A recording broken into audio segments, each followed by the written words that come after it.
What is a trust? A trust is a relationship between three parties, whereby one party transfers the property to another party for the benefit of a third party.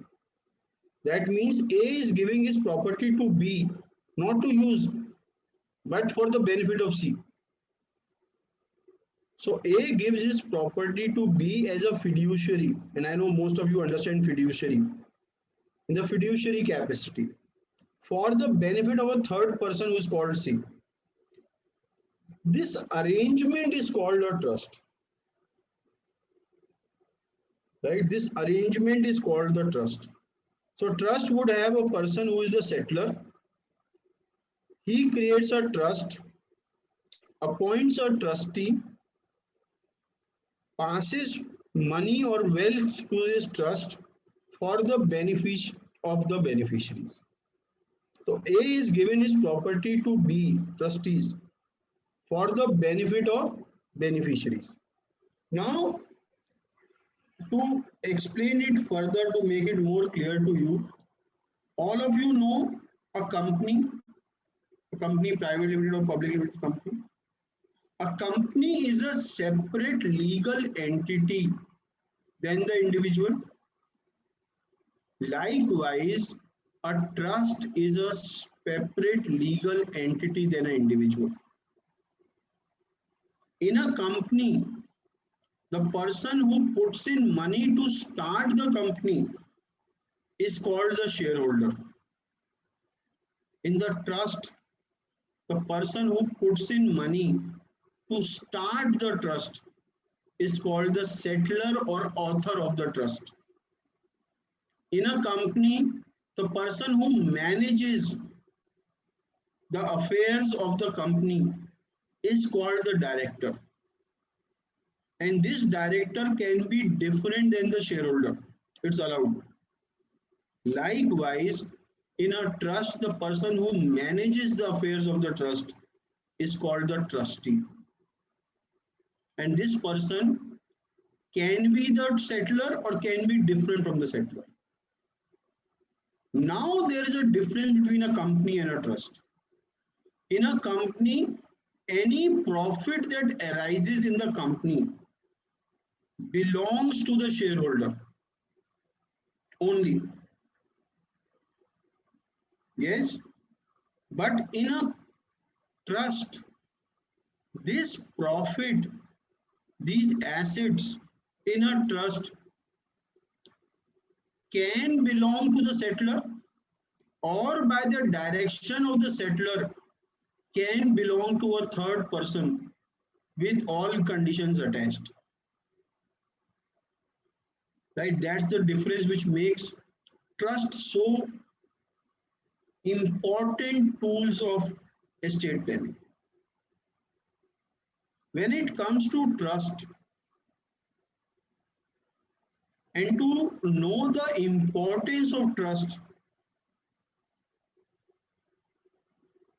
I need to ask you a question.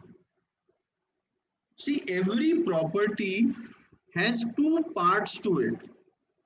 Two parts to it. One is called the title to the property, the ownership of the property, whose name this property is. The second is the control of the property. Who has the control, who is enjoying the property.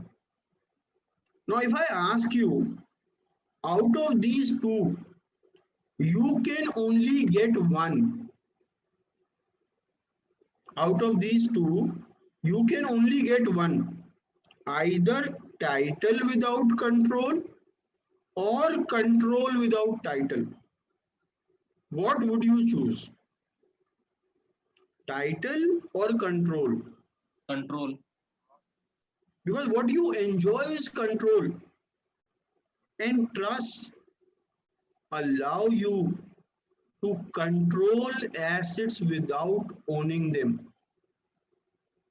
Because friends, believe me when I say ownership is risky, title is risky, Because whatever you own in your name, the risk passes from your actions to those assets. But suppose you are not owning something in your name, would the risk pass from your actions to those assets? No. No, you are no longer owner. You are just controller of those assets. And that's the beauty of the trust. It allows me to control assets without ownership, right? And that's the basic reason why trusts are created. Asset protection. Asset protection. I have created a trust where I am the trustee. I am not the owner, I am the trustee, I am the manager. And the benefit of this trust is for the great grandchildren of mine. Now, tomorrow I become broke and I have huge debts against me. And somebody says that these assets in the trust should be taken away to pay this debt. I would say this does not belong to me any longer. It is my great grandchildren's money and I'm just controlling it for them. I'm just managing it for them. So the creditor won't be able to take it. Although there are some provisions in the IBC, it has to be done. IBC, Insolvency and Bankruptcy Code. There are some provisions which have to be maintained in such situations. And if you do it properly, you will be able to safeguard everything. That's one way of doing it. Second is the trusts allow you to control assets post your death.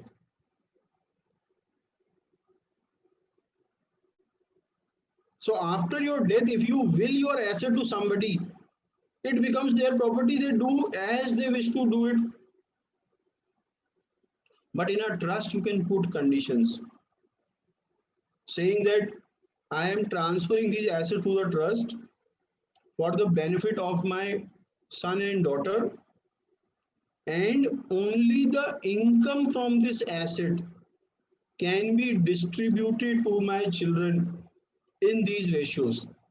The capital should be preserved till this age or this generation, and it will be done so. So what are you doing? You are controlling your assets after you also through a trust. A will not allow you to do it, and default anyhow would not do it. If you die without a will or trust, then anyhow they'll become owners and do whatever pleases them. Because what we have learned over the years, you have to protect your assets against creditors, separating partners, separating spouses, legal liabilities. These you have to do, but you have to also protect your assets from the irresponsible behavior of your children also. Trusts allow you to do that. It's a whole science and art of creating trust. And estate planning, when it comes to a higher level or advanced level of estate planning, it is only trust. It is not will. In the end, it is trust which make you the unique advisor to your clients. Wills are a basic document required by everybody. Trust is for classes, wills are for masses.